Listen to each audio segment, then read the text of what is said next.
Hello friends, आज की इस वीडियो में मैं डिस्कस करने जा रहा हूँ वाटर पोल्यूशन। कंप्लीट डिस्कशन करेंगे वाटर पोल्यूशन के हवाले से। Let's begin.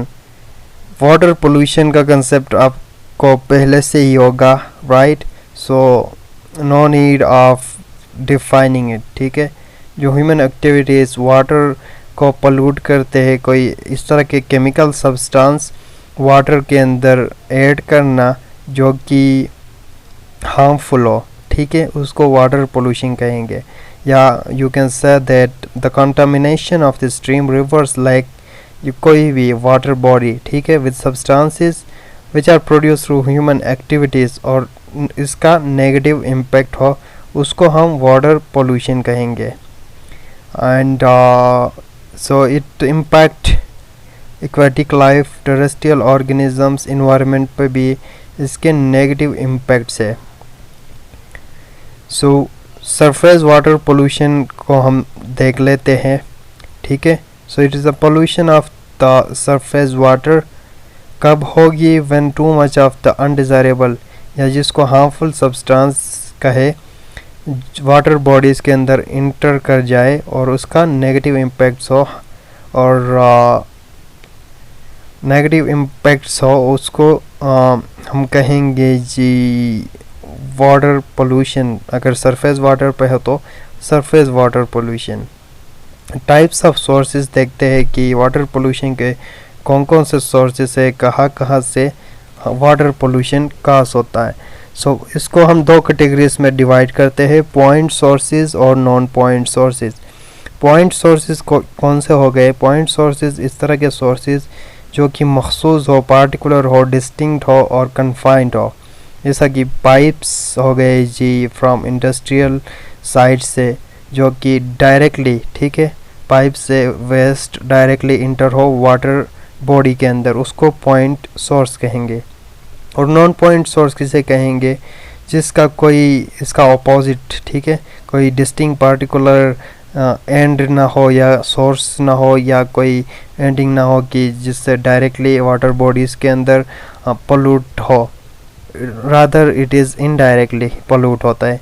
जैसा कि रन ऑफ हो गया, सरफेस से रन ऑफ होगा, फर्टिलाइजर्स या कोई और भी केमिकल सरफेस से रन ऑफ हो के इनडायरेक्टली वाटर बॉडीज़ के अंदर इंक्लूड हो, डिफ्यूज़ हो या इंटरमीडिएट हो, ठीक है। Such as land use, climate, hydrology, topography, native vegetation and geology, ये नॉन पॉइंट सोर्सेस है। सोर्सेस की हम बात कर रहे थे, ये हमने डिस्कस किया हुआ था, राइट? ये देख लेते हैं नॉन पॉइंट सोर्सेस के अंदर, ठीक है। ये यहाँ पे ग्रेजिंग करते हैं, फर्टिलाइजर्स यहाँ पर रिलीज़ करेंगे, वो रन ऑफ होके डायरेक्टली वाटर के अंदर इंटर होगा, ठीक है। एंड और नॉन पॉइंट सोर्सेस में क्या होता है कि जैसा कि रेन वाटर हो गया, जो रन ऑफ होगा hundreds of kilometres of agriculture field से इनटू स्ट्रीम के अंदर। ह्यूमन का क्या कंसर्न है? Why we are studying this water pollution, water pollutants? इसके तीन रीज़न है। पहला ये कि waste water dumped into the bodies of water naturally undergo decomposition। जो हम वेस्ट वाटर को वेस्ट वाटर के अंदर वेस्ट इंटर करेंगे तो ये क्या होगा, वहाँ पे डंप होगा, उसकी डिकम्पोजिशन होगी, बैक्टीरिया उनको डिकम्पोज करेगा ना उस वेस्ट को, जिसकी वजह से क्या होगा, which creates large demand for oxygen in water. Water में ऑक्सीजन का डिमांड बढ़ेगा। क्यों बढ़ेगा? क्योंकि उसको डिकम्पोज करने के लिए बैक्टीरिया को ऑक्सीजन की नीड पड़ती है। दूसरी ये कि the nutrients that are release from the waste water decomposition, जो कि न्यूट्रिएंट्स रिलीज होते हैं वेस्ट वाटर डिकम्पोजिशन से, ठीक है, वो न्यूट्रिएंट्स क्या करेंगे, they make the water more fertile. फिर थर्ड ये है कि waste water can carry a wide variety of disease causing organisms, जिनको हम पैथोजेंस भी कहते हैं, जो कि हेल्थ के लिए अच्छी नहीं। कुछ कॉमन पोल्यूटेंट्स को हम देख लेते हैं। Organic waste, obviously it refers to यानी लिविंग ऑर्गेनिजम्स के वेस्ट ना, organic mean, so it is oxygen demanding waste होता है in terms of biochemical oxygen demand, BOD, जिसको बायोकेमिकल ऑक्सीजन डिमांड कहा जाता है। सो ये क्या है? It is the amount of oxygen a quantity of water use, oxygen की वो अमाउंट, वो मकदार जो वाटर यूज़ करे over a period of time eight a specific temperature पे। सो ऑक्सीजन डिमांडिंग वेस्ट क्या है? ऑर्गेनिक मैटर है दैट एंटर करता है वाटर बॉडी के अंदर and fed the growth of micro organisms की ग्रोथ बढ़ जाएगी डिकम्पोजर्स की। सो ये माइक्रोब्स मैंने पहले बता दिया था ऑक्सीजन की डिमांड क्यों बढ़ेगी, बिकॉज दे रिक्वायर्ड ऑक्सीजन, उनको ऑक्सीजन चाहिए डिकम्पोज करने के लिए ऑर्गेनिक मैटर को। सो एस्टिमेशन ऑफ BOD को हम छोड़ देते हैं। सो न्यूट्रिएंट रिलीज, सो नेक्स्ट जो सोर्स है, कुछ पोल्यूटेंट्स है जिनमें न्यूट्रिएंट्स रिलीज होते हैं। कौन से न्यूट्रिएंट? हार्मफुल न्यूट्रिएंट्स, जिसको यूट्रोफिकेशन कहा जाता है, ये भी हम डिस्कस कर लेंगे। सो द ऑक्सीजन चाहिए डिकम्पोज करने के लिए ऑर्गेनिक वेस्ट को, वेस्ट वाटर को। सो इट इज़ इम्पोर्टेंट फैक्टर है, ठीक है। And the products of decomposition की क्या प्रोडक्ट्स प्रोड्यूस करेगा? डिकम्पोजिशन होकर नाइट्रोजन और फॉस्फोरस प्रोड्यूस होगा। सो ये इस तरह के न्यूट्रिएंट्स, नाइट्रोजन हो गया, फॉस्फोरस और दूसरे न्यूट्रिएंट्स डिकम्पोजिशन के जो प्रोडक्ट्स है वो रिलीज़ हो जाएंगे वाटर के अंदर। सो इसको न्यूट्रिएंट्स कहा, इस रिलीज़ को यूट्रोफिकेशन कहा जाता है। ये क्या करते हैं? It adds this elements to the to the water bodies और उसकी फर्टिलिटी बढ़ा देंगे, न्यूट्रिएंट रिच होगा। Not in terms of, obviously इसके नेगेटिव इम्पैक्ट्स है सच न्यूट्रिएंट्स के। So the nutrients from the waste water decomposition as well as from the nutrients, वो क्या करेंगे? न्यूट्रिएंट्स दूसरे सोर्सेज से जो लीच आउट होते हैं, ठीक है, एग्रीकल्चर लैंड से भी आ सकते हैं। So when a body of water experience increase in fertility, मैंने बता दिया था increase in fertility of water होगी, तो इसकी वजह से क्या होगा? इसकी वजह से ये होगा कि उसकी नेचुरल साइकिल, वाटर की नेचुरल साइकिल ख़राब होगी, वाटर की क्वालिटी ख़राब होगी, ग्रोथ ऑफ फंगस होगा वहाँ पे, ठीक है, यूट्रोफिकेशन की वजह से। एंड तीसरा पोल्यूटेंट है डिजीज़ काजिंग ऑर्गेनिजम्स, जिनको पैथोजेंस कहा जाता है। So they carry variety of human, जो वेस्ट फेंकते हैं पानी के अंदर, they carry variety of illness causes, viruses, bacterias, parasite, इन सारों को हम पैथोजेंस कहेंगे, जो कि हेल्थ के ऊपर इनका नेगेटिव इम्पैक्ट है। सो pathogens in wastewater, they are responsible for a number of diseases that can be contracted by humans and other organisms जब हम इनको ingest करते हैं। सो प्रॉब्लम्स कौन कौन से अराइज होंगे? कॉलरा होगा, टाइफाइड फीवर होगा, stomach flu, diarrhoea etcetera, hepatitis और भी बहुत सारे डिजीजेस।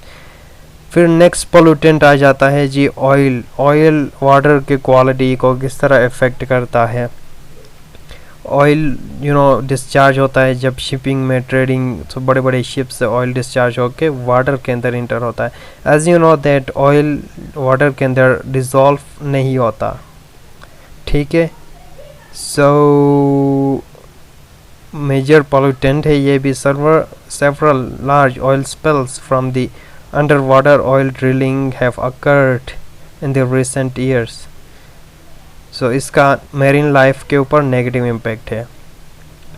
आगे हम देखते हैं और पोल्यूटेंट्स। ये थे हमारे पास केमिकल पोल्यूटेंट्स, और अभी हम डिस्कस कर लेंगे नॉन केमिकल वाटर पोल्यूटेंट्स, जिसके अंदर सॉलिड वेस्ट आ गया, सेडिमेंट और हीट, जिसको थर्मल पोल्यूशन भी कहा जाता है। सॉलिड वेस्ट का मैंने पूरा एक वीडियो में डिटेल से डिस्कस किया है कि सॉलिड वेस्ट क्या आ जाता है, इसके कैटेगरीज कौन कौन से है।